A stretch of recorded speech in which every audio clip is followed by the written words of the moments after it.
While immigrants chase a better life on this side of the border, the men and women in the U.S. Border Patrol are chasing after them.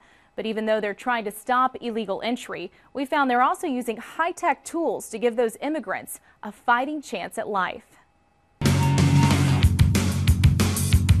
This is the busiest that we've seen this checkpoint now. Border Patrol's sign in Falfurrias touts more than 11,000 arrests, and that's only since the fiscal year began in October.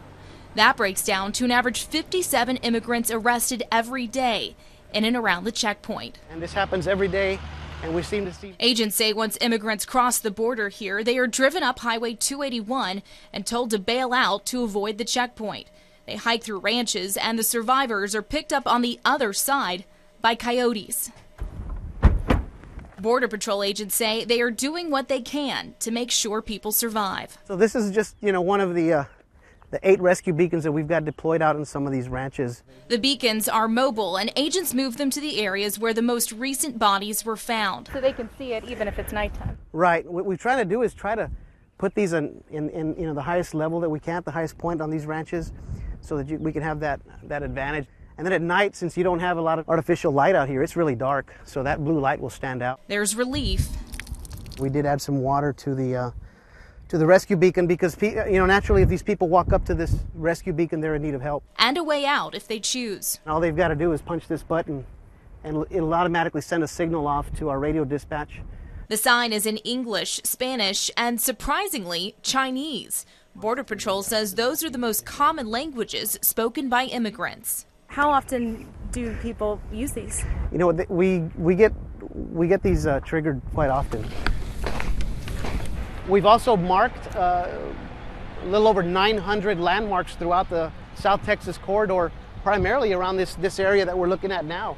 We've got water troughs, we've got windmills, we've got pipelines, and they're all specially marked with a number that corresponds to a GPS location, so that when somebody is lost, if they relay that number to us, we will immediately respond to them. While they have broken the law coming into the U.S., that doesn't make them, less than human. And so, we want to do what's right for them. Because the coyotes aren't. It's clear by the number of bodies turning up in Brooks County, the smugglers are quick to leave them and cut all ties. To them, you're nothing more than a commodity. You're just a product. You're not a human being. And if that means leaving you behind for death, then so be it, as long as they make the rest of their commodity makes it to Houston or Dallas or wherever they're headed.